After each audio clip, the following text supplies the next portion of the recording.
Okay, excellent. Well, thanks everybody for coming back in. Sorry to cut your coffee break short, but we've got a great fireside chat here as part of today's lineup, and I have Lord Chris Holmes here with me here at the front of the auditorium. So Chris has got a bit of a quick turnaround to get back to the house, so we won't waste any more time. Chris, maybe you can just introduce yourself and tell us why you're here today. Sure, thank you very much. It's great to be here, and I'm not sorry at all that you had to rush your coffee, because it gets the caffeine in the system quicker, and that all helps at this stage of the day. Never start on a presentation with an apology, but I do apologise that I can't be with you on the bus later. I can't tell you how that makes me feel. But I'm going to reappear tomorrow, and for any of you who get too heavily into your cup on the bus, I'll be feeling very happy and fresh, bright, and ready to talk loudly in your ear, which may or may not help at that stage of the day. But it is great to be here, and apologies I do have to rush off. We've got some votes back at the Palace of Varieties later this afternoon. And really, I am interested in the whole area of inclusion and innovation. So everything around all of the so-called new technologies that we have in our human hands, what purpose we can put them to. And I've been at this now. I had my first decade in the house just last month, so very much in this space. And just purely by chance, happened to be at a Telcos breakfast yesterday, where I was in between 02 and 3. So it's all about the numbers, really, isn't it? You know. And we still have 4 operators, so there we go. Yeah. But maybe not for so long. On 5G. Yeah. Okay. I tell you, who says that maths doesn't help you later in life? So, Chris, can you just give us your thoughts on the recent AI Safety Summit that was held at Bletchley Park? Because that was a pretty global affair, wasn't it? Surely, and a good event. But again, it was good to be in the previous session, because in many ways, I think, as with everything in life, there's always more definitions and solutions, isn't there? But I think we were given by Mr. Neil a very helpful, I think, definition of AI, which essentially goes something like this: making rubbish less rubbish. For those of you who are good, not much to see here, folks. But the reality is, it's not far off the mark in many ways with the LLMs. It's why it was useful, helpful, and important to have the summit at Bletchley last month. It focused on a specific element of this in terms of, the existential elements and tied into the safety debate. And that's all important, but it's important that that doesn't overshadow the broader sweep of what we have to consider here, not least the issues that we're right up against right now. And in many ways, for me, the most important thing about Bletchley was probably that it had the chance to remind us all of what happened there 2 generations ago, when a diverse team gathered with the technology which was available at that stage, a clear issue right at hand at some of the darkest hours of our humanity. And that diverse team, with that available technology at the time, defeated one of the greatest threats to humanity. I think if we can take that similar sort of thinking in terms of inclusion and innovation, we will certainly get the best out of AI and indeed all of the new technologies that we currently have in our hands. Okay, well, as we know in our sector, AI has been around for a while, but it's really come to the fore in the past year. But I think it's come to global attention. But it's good that summit helped to focus on the sort of the safety side and the trust side with AI. In your view, Chris, what can be done to engender trust in artificial intelligence? Because this is pretty important, isn't it?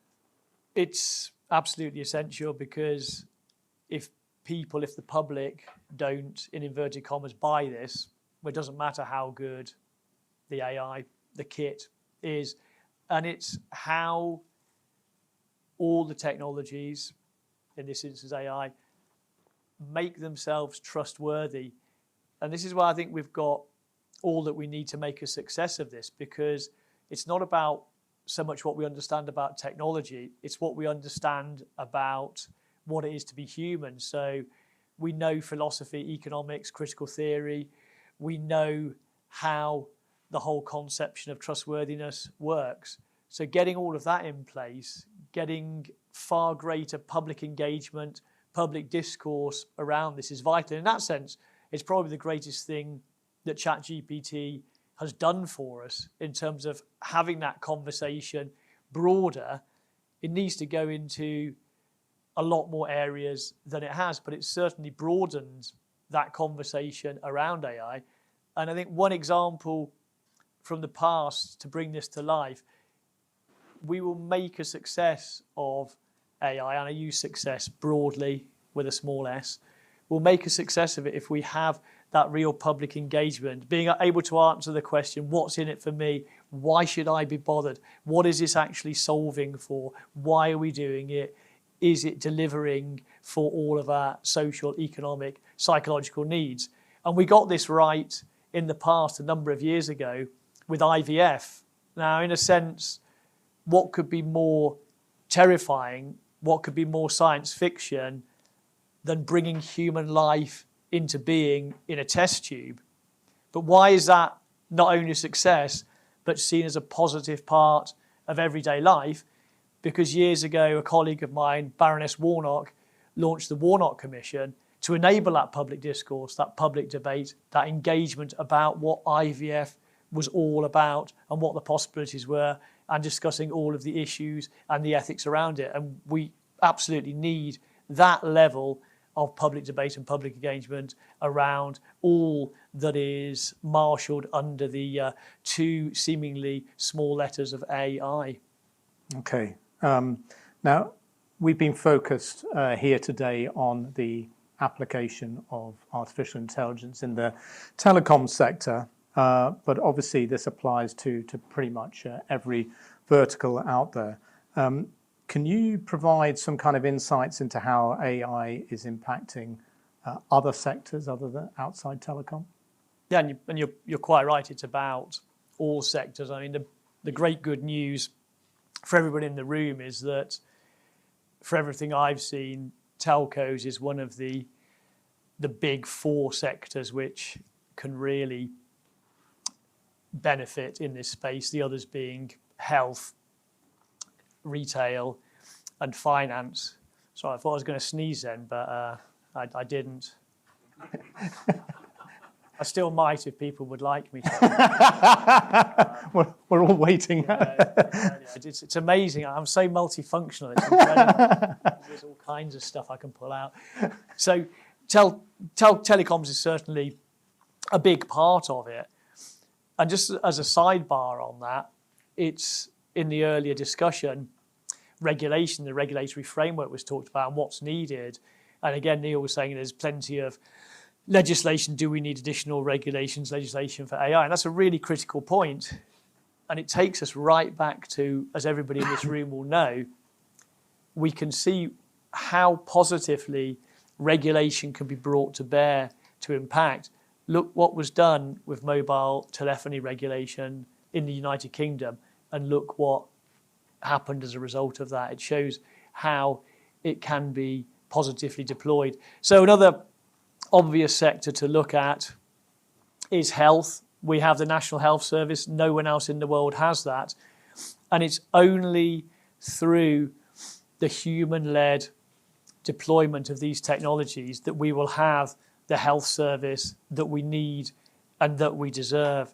So looking at what's happening with retina scans at Moorfields, for example, looking at what's happening in terms of the actual business and administration of the health service, all such possibilities. Again, not so much about the displacement agenda, but really about the augmentation agenda and enabling those clinicians to just be on some superpower, having an AI which has looked at 2 million retina scans. Well, you couldn't look at that as a human in a lifetime. And imagine being able to take that, what you'll be able to do, how you'll be a better medic as a result of that. Again, always looking for the right use cases, not ever deployment for deployment's sake. Similarly, financial services already well into this, and it sort of combines, again, as all these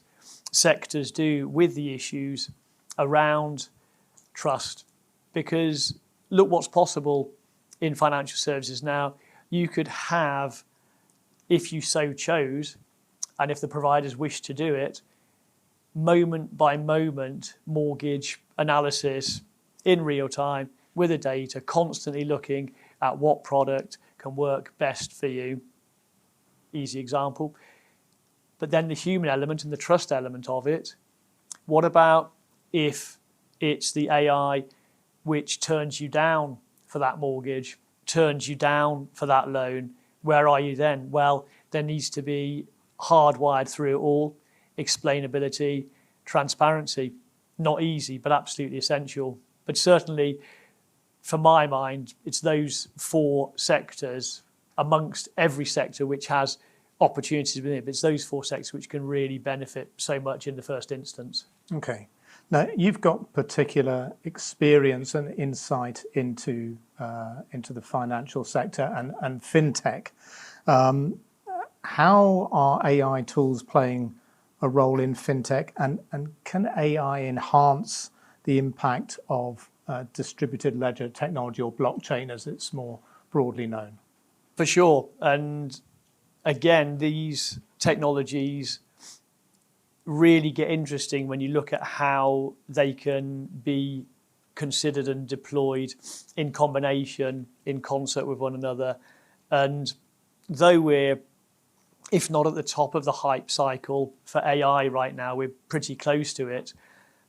But I really think that blockchain, DLT, will be more significant even than the totality of everything which goes under the umbrella of AI. Why do I think that? Because it offers, through the tokenization of uniqueness, not just the opportunity for the exchange of value, but for an extraordinary potential to create value.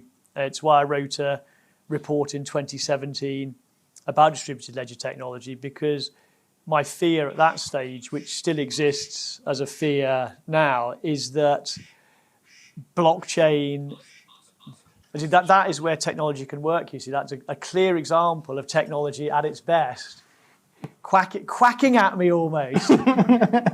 It's extraordinary. It's extraordinary. It's like I was back on the cricket field again.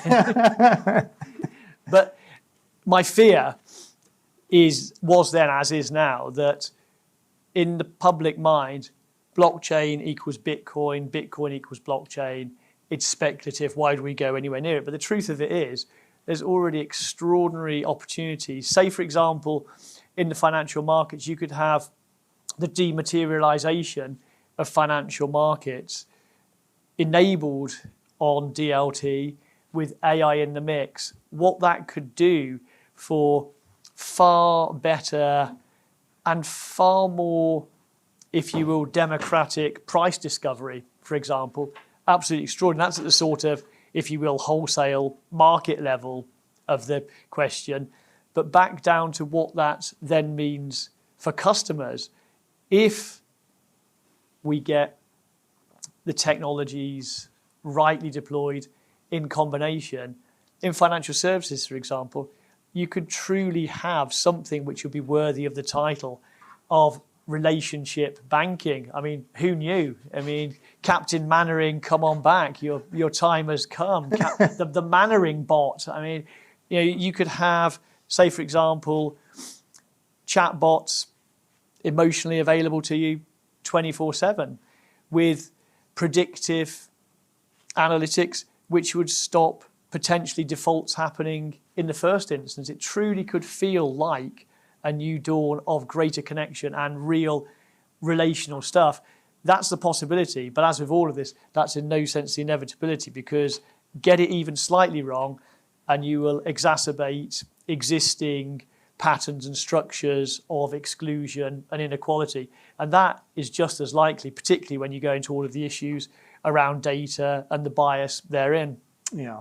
So, I mean, you know, you've clearly thought a lot about this, and all the work you've done around DLTs has obviously given you a particular mindset, I think, for this as well, to be able to think about it in a way that maybe others haven't yet. How do you see, but everybody's talking about AI now and its application, etc. How do you see this perhaps, you know, playing out, you know, once we get past the top of the hype curve and things calm down a bit? Might AI have a different trajectory to the one that we're seeing now?